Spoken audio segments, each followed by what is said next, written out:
오늘 본문 말씀에 사도 요한은 자신을 장로로 소개하고 있습니다. 장로인 나는 택하심을 받은 부녀와 그의 자녀들에게 편지한다라고 하면서 장로인 나는 이렇게 소개하고 있습니다. 이처럼 소개하는 이유는 자신의 나이가 적잖이 있음에 대한 부분이 하나 있고, 또 다른 하나는 사회적 위치도 어느덧 리더의 자리에 있음에 대한 부분입니다.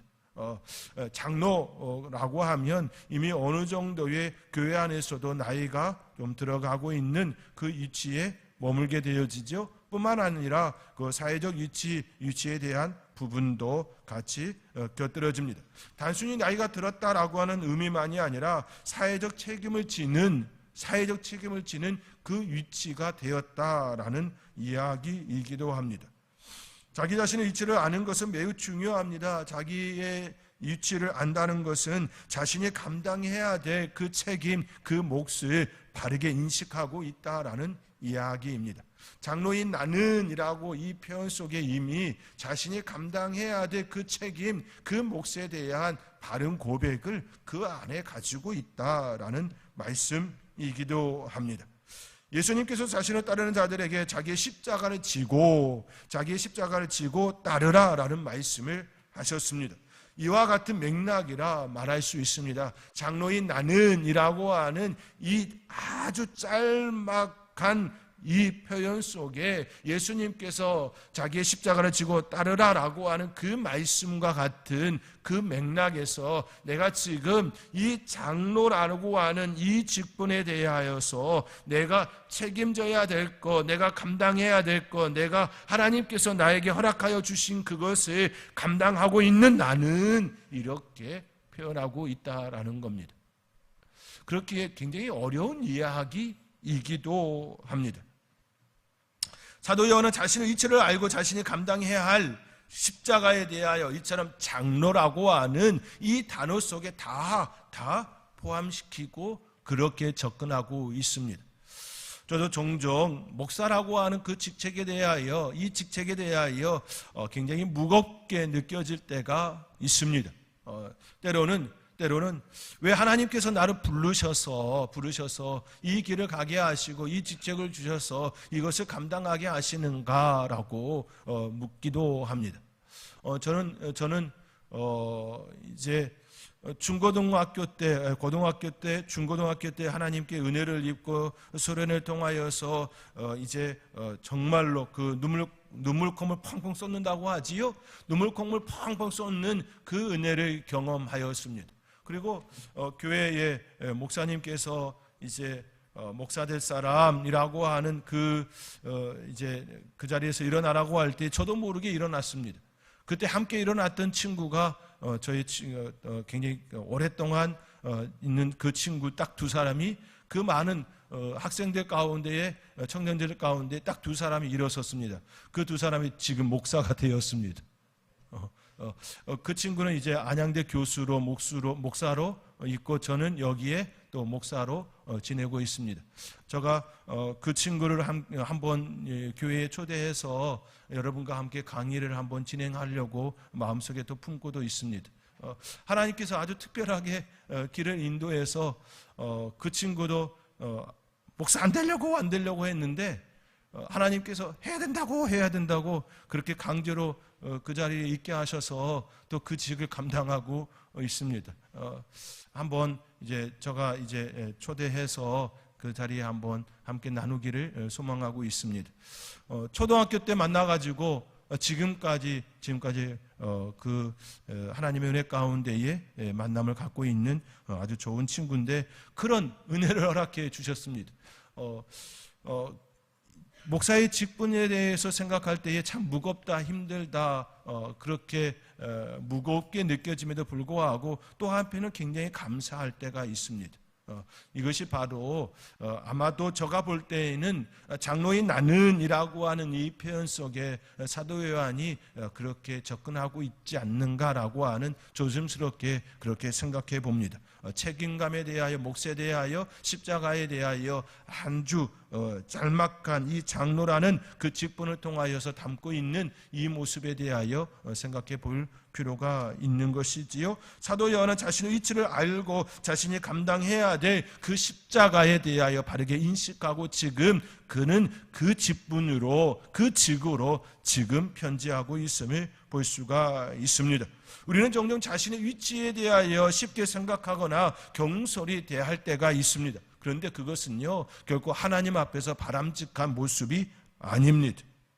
우리의 위치는요, 하나님께서 허락하셨기에 그 위치에 우리가 머물러 있는 겁니다. 특별히 교회에서 허락한 그 직은 하나님께서 주신, 하나님께서 세우신 그 직입니다.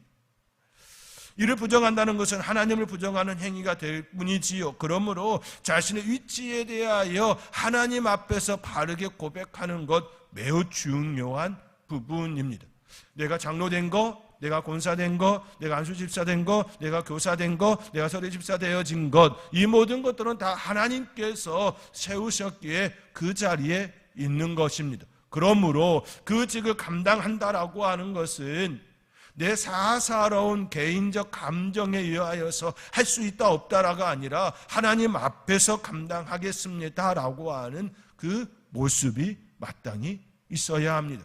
장로인 나는이라고 하는 이 표현 속에 실은 많은 것을 표현하지 않았지만 실은 그 많은 것들이 다 포함되어 있는 것입니다. 하나님 앞에서 하나님께서 세우신 그 직에 대하여 그렇게 감당하겠습니다라고 하는 그런 모습이지요. 그러므로 자신의 위치에 대해 늘 하나님 앞에서 감당하는 겸손함, 그리고 하나님께 충성하는, 교회에 충성하는 그 충성심이 있어야 합니다. 그것이 바람직한 직분자, 하나님께서 세우신 그 직분자의 그 모습입니다. 저와 여러분 가운데에 늘 하나님 앞에서 하나님께서 내게 직을 주셨다라고 하는 그 의식을 바르게 가지고 그것을 감당하는 저와 여러분이 되어줄 수 있기를 주님의 이름으로 축복합니다. 사도 요한은 자신의 위치를 바르게 고백하며 지금 편지를 보내고 있습니다. 그가 편지를 보낸 대상은 여성도들입니다. 1절 말씀에 이렇게 기록되어 있지요. 장로인 나는 택하심을 받은 부녀와 그의 자녀들에게 편지하노니라고 되어 있습니다. 부녀와 그의 자녀들 이렇게 되어 있습니다. 결국 중심은 누구냐라고 할 때에 여자 성도, 여성도, 여신도입니다. 초대교회 때나 지금이나 여성도들은 매우 중요한 위치, 중요한 자리, 중요한 몫을 감당하고 있음에 우리는 결코 부정할 수가 없습니다. 지금도 저희 교회에 지금 오후 예배 드리는 성도님들의 여성과 남성의 분포를 보면 여성도가 훨씬 많습니다. 그만큼 섬김의 자리, 헌신의 자리, 하나님을 사랑하는 그 모습이 더 출중하다는 것이지요. 더 많은, 어떻게 표현하면 하나님께 더 많은 은혜를 입었다, 이렇게 표현해 볼 수 있을 것입니다. 초대교회 때나 지금이나 여성도들은 매우 중요한 자리를 감당하고 있습니다. 여성도들의 섬김과 봉사, 헌신이 없다면 교회는 유지되지 못할 것입니다. 그렇기에 여성도분들의 그 헌신에 대하여 우리는 매우 감사함이 있어야 하겠지요. 그 모습은 예수님께서 공생의 사역을 하는 동안에도 복음서 가운데도 잘 드러나 있습니다. 예수님을 도왔던 여성들을 잠시 생각해 보면 이렇지요. 나사로를 오라비로 둔 마르다와 마리아가 있습니다. 병이 들어 죽은 나사로를 예수님을 살리셨지요. 마르다와 마리아는 나사로가 병들어 죽기 전부터 죽은 자를 살리신 이후에 그 은혜 때문에 예수님을 섬기고 또 헌신하고 봉사했던 모습이 아니라 그 전에 예수님의 그 말씀, 진리의 말씀을 듣고 깨닫고 예수님을 자기의 집으로 초대해서 대접하기도 하고 또 양육의, 예수님께서 제자들을 양육하는 그 양육의 자리를 허락했던 이들이 바로 마르다와 마리아임을 우리는 성경을 통하여 볼 수 있지요. 마르다와 마리아는 예수님을 자신의 집에 초대하여 음식을 대접하고 제자들이 예수님께 말씀을 들을 수 있도록 공간을 제공한 이들이 바로 마르다와 마리아였습니다. 예수님께서 십자가에 죽으실 때에 그 자리에 그 끝까지 지켰던 이들 역시 여성들이 주였습니다. 막달라 마리아, 요한나, 모친 마리아, 살로메 등 남성들의 이름은 거론되지 않지만 여성들의 이름은 십자가에서 죽으시는 그 예수님을 끝까지 바라보시고 끝까지 안타까워하며 그렇게 그 자리를 지켰던 이들이 바로 여성들이었습니다. 그만큼 여성도들의 헌신과 봉사, 섬김을 우리는 복음서부터 또 초대교회 사도 바울이 활동했던 그 당시에도 여성도들의 활동적인 모습을, 활발한 그 모습들을 볼 수가 있지요. 자주장사 누디아나 브루스길라와 아글라의 그 부부의 그 헌신에 대하여서도 우리는 이미 알고 있는 것처럼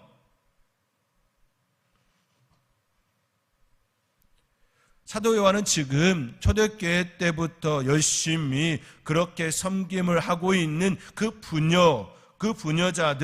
부녀들에게 편지를 보내고 있습니다.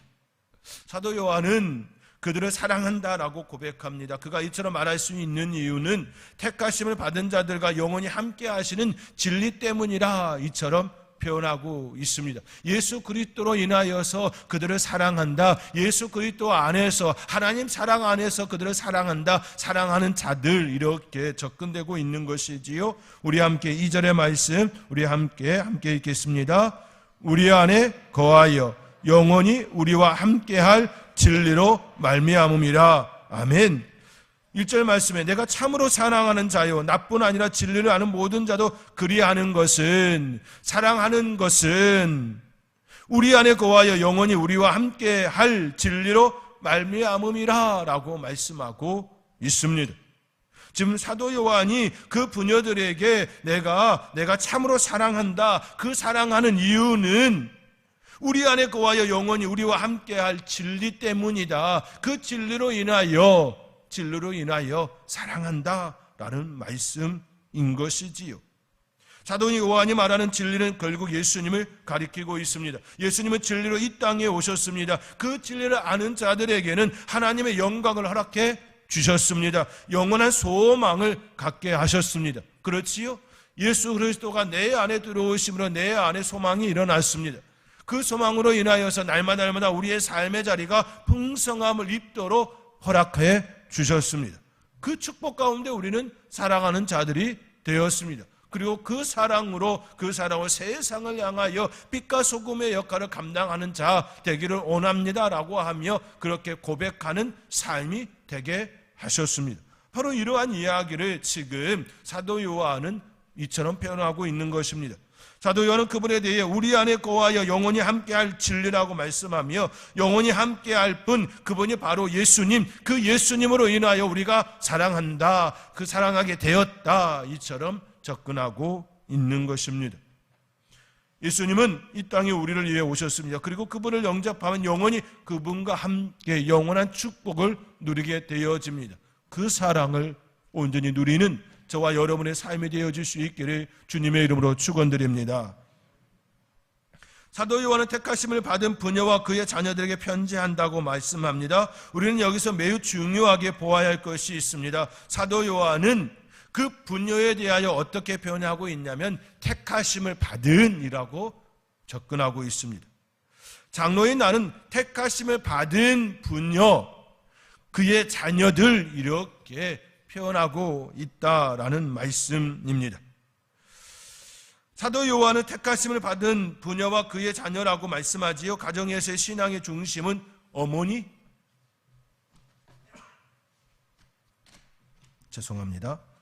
어머니입니다. 어머니의 신앙은 자녀들에게 지대한 영향을 끼치지요. 성경에서 그 대표적인 인물이 바로 디모데 아닙니까? 디모데는 그의 어머니와 그의 애조모를 통해 믿음의 유산을 이어받았습니다. 디모데가 어릴 때부터 믿음을 소유한 인물이 된 것은 전적인 어머니와 그 애할머니 덕분이었습니다. 저 역시 어머니의 신앙을 전수받은 사람입니다. 늘 기도하시던 어머니, 어떤 상황 속에서 기도하시던 어머니, 더 어려울수록 기도하시던 어머니, 그 어머니, 핍박이 있으면 교회로 도망가서 교회에서 골방에서 기도하셨던 그 어머니가 저의 마음속 깊이 자리하고 있습니다. 저희 교회에서도 이러한 어머니의 모습을 쉽게 찾을 수 있지요. 그 모습을 생각하면 택하심을 받은 부녀와 그의 자녀라는 카테고리는 매우 의미 있는 모습임을 우리는 생각해 볼 수 있습니다. 부녀와 그의 자녀들이라고 하는 이 표현은 그 가정의 신앙의 중심이 어머니이고 그 어머니로 인하여서 믿음을 유산받은 그 자녀들이 한 믿음의 공동체가 되어져서 지금 그렇게 아름다운 삶을 살아가는 그들에 대한 축복의 말씀이라는 것이지요. 사랑하는 성도 여러분, 그러한 은혜가 저와 여러분의 가정 가운데 풍성하게 일어날 수 있기를 바랍니다. 기도하는 어머니, 믿음을 소유한 어머니로 인하여서 자녀들이 소망을 가지고 사랑의 삶을 살아가는 그런 축복의 가정들이 되어질 수 있기를 바랍니다. 그런데요, 여기서 중요하게 생각해야 될 부분은 택하심을 입은이라는 겁니다. 택하심을 받은이라는 것입니다. 내가 선택했다는 것이 아닙니다. 내가 자원해서 그 자리에 있었다는 것이 아닙니다.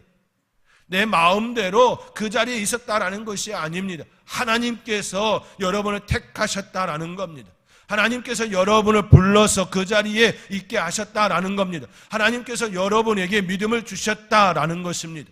내가 믿어진 것이 아니라 하나님께서 믿도록 내 마음을 열어주시고 내 생각을 열어주시고 내 영을 깨우쳐 주셨다라는 겁니다. 그렇기에 이것은 축복입니다.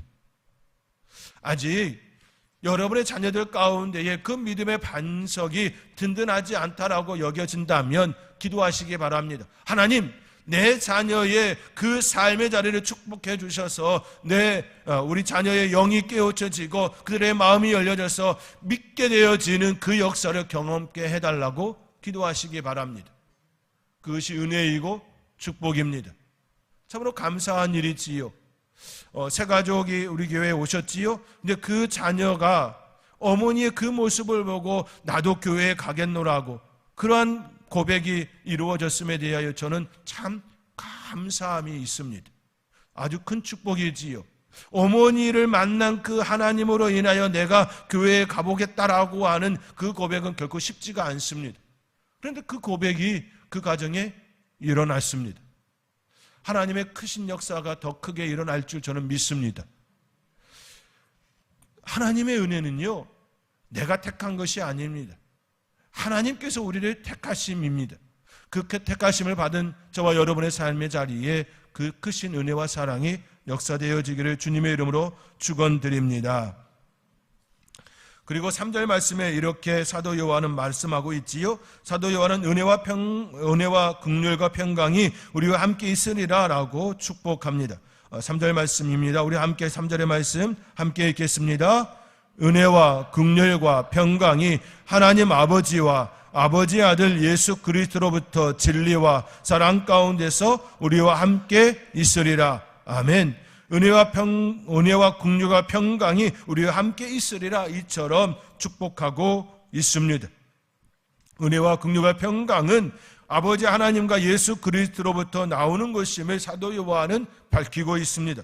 세상도 은혜와 긍휼과 평강을 말하지요. 그러나 그 은혜와 긍휼과 평강은 세상을 위한 은혜와 긍휼과 평강이 아니라 자기를 위한 자기 중심적인 은혜와 긍휼과 평강입니다. 그래서 그들은 이야기합니다. 내가 하면 로맨스이고 남들이 하면 불륜이다. 이렇게 접근할 때가 참 많습니다. 내게는 여러 가지 모습들 속에서 때로는 불법적이고 때로는 편법적인 것들이 나에겐 다 허용되어질 수 있는 영역이라고, 그것이 은혜라고, 그것이 긍휼이라고, 그것이 평강이라고 외칠 때가 있습니다. 아니지요. 결코 그렇지가 않습니다. 은혜와 긍휼과 평강은 나를 위한 내 중심적인 것이 결코 되어져서는 아니됨인 것이지요. 오히려 나에게 있어서는 더 철저하게 그 법 테두리 안에 있어야 하는 것이고요. 내 주위에 있는 이들에게 하나님께서 내게 은혜를 베풀어 주셔서, 하나님께서 내게 긍휼을 베풀어 주셔서, 하나님께서 내게 평강을 주셔서 내 주위에 있는 이들이 은혜를 입고 긍휼을 입고 평강을 입게 되어지는 것이 성경에서 말하고 있는 은혜와 긍휼과 평강입니다. 이것이 일어나야 합니다. 우리 하나님께서는 철저하게 자기 자신을 향하여서는 그 테두리 안에서 모든 것들을 다 감당하셨습니다. 그 테두리를 감당하기 위하여 예수님이 이 땅에 오셨고, 그 법 때문에, 그 율법 때문에 피 흘림이 없이는 제3이 없다라고 하는 그 말씀, 그 법을 지키기 위하여 십자가에서 자신의 모든 것들을 다 쏟으셔야만 했습니다. 하나님은 우리에게 은혜와 긍휼과 평강을 말할 때에, 은혜와 긍휼과 평강을 말할 때에 우리 하나님은 철저하게 그 법을 다 준수하시고 우리에게 은혜와 긍휼과 평강을 허락해 주셨습니다. 그러면 우리 역시 은혜와 긍휼과 평강을 말하기에 앞서서 내가 하나님의 말씀을 얼마나 잘 따르고 섬기고 있는가를 내 자신에게 비추어야 하고, 내 주위에 있는 이들에게는 하나님의 은혜와 긍휼과 평강이 임할 수 있도록 내 자신이 내어주는 그 모습이 되어야 합니다. 이것이 성경이 말하는 은혜와 긍휼과 평강입니다. 우리는 이것을 바꾸어서는 아니 됩니다. 철저하게 내가 지켜야 될 그 몫을 감당하고 그것으로 인하여 다른 사람들이 은혜와 긍휼과 평강을 입을 수 있도록 그 위치에 머물러야 합니다. 그렇기에 직분을 맡았다라고 하는 건 수고함이 있습니다. 내가 직분을 맡았다라고 하는 것은 무거운 자기 십자가가 있는 것입니다. 바로 지금 그것을 이야기하고 있음 또한 기억하면서 우리 하나님께서 우리에게 은혜와 긍휼과 평강을 허락하여 주시기 위하여 철저하게 십자가의 그 고통을 받으셨던 그 예수님을 생각하며 여러분에게 허락하여 주신 그 은혜를 여러분 자신을 위한 것으로 생각하지 마시고 세상을 향하여 빛과 소금의 역할을 감당하는 그러한 은혜와 긍휼과 평강을 선포하는 선포자가 되어줄 수 있기를 주님의 이름으로 축원드립니다. 기도하겠습니다.